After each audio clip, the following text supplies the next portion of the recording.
তাহলে দেখা যাইতেছে যে আমাদের কাছে এরকম একটা লিস্ট আছে, এখানে date, reason, sales representative, customer, product, sale, এগুলো আছে। রিজনের ভিতরে যে অনেকগুলো রিজন আছে, কিন্তু দেখি যে ঠিক এক্স্যাক্টলি কয়টা রিজন আছে। এখানে অনেকগুলো ডুপ্লিকেট আছে, সাউথ ইস্ট এখানে আছে, সাউথ ইস্ট আবার এখানেও আছে, নর্থ এখানে, নর্থ আরো নর্থ আছে, মিড ওয়েস্ট, যেমন এগুলো ডুপ্লিকেট আকারে আছে।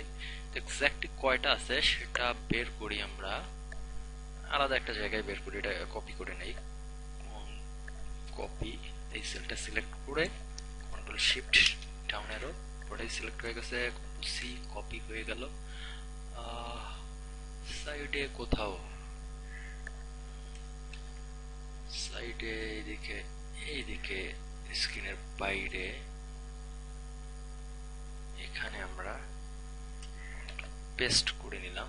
পেস্ট করে নেওয়ার পর এন্ড ডাটা মেনুতে চলে যাই। ডাটা মেনুতে যে রিমুভ ডুপ্লিকেটস, ওকে দিলাম।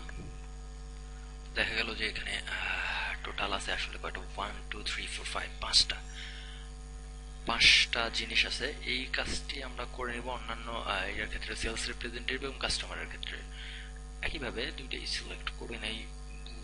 Control shift down arrow, control C, control home, উপরে চলে গেলাম, ওর পাশেই করে নেই, কন্ট্রোল ভি। এখন এখান থেকেও ডুপ্লিকেট গুলা যেগুলো আছে সেগুলো রিমুভ করে ফেলে, এই কলমটাকে সিলেক্ট করে ফেলে, ডুপ্লিকেট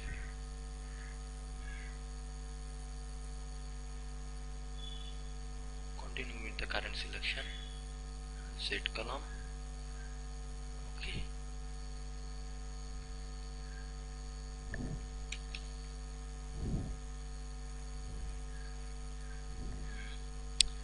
এখান থেকেও ডুপ্লিকেট গুলো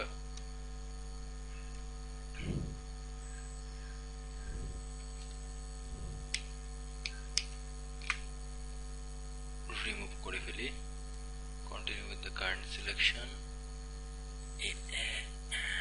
okay.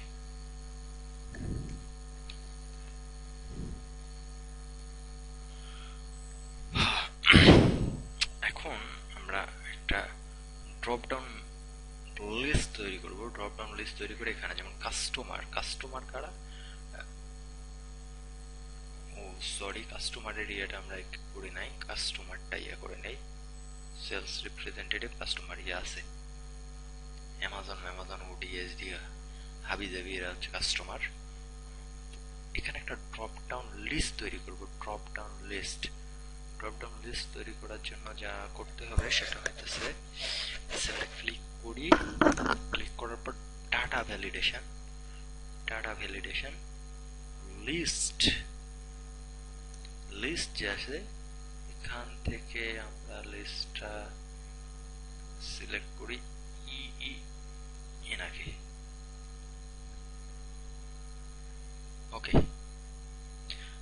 তাহলে এখানে আমরা এখন চলে আসি, এই জায়গায় চলে আসলে দেখা যাইতেছে যে লিস্টের ভিতরে কাস্টমাররা সব চলে আসছে। অনুরূপভাবে এখানেও একই কেস করি, একই কেস করলে কি হবে, data validation, data validation list, লিস্টের এখান থেকে এনারা সব sales representative, sales representative data validation করে দেই। Data validation yes, sales representative, sales representative Tina থেকে শুরু করে হাবিজাবি সবাই।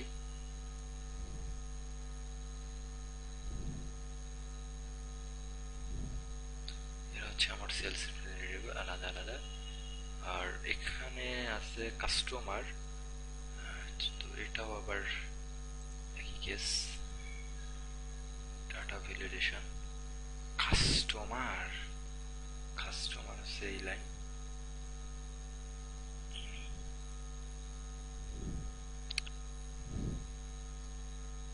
তারপর রিজনের ডাটা ভ্যালিডেশন করে ফেলি। ডাটা ভ্যালিডেশন রিজনে কারা আছে, এরা আছে। ওকে, কাস্টমার রিজন গেল, সেলস রিপ্রেজেন্টেটিভ, আবার সেলস রিপ্রেজেন্টেটিভে আসি। ডাটা ভ্যালিডেশন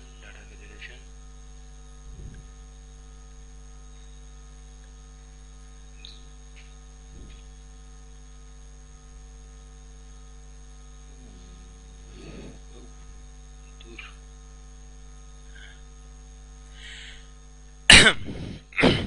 ওকে, তো হয়ে গেল। তো যে কোনো কিছুকে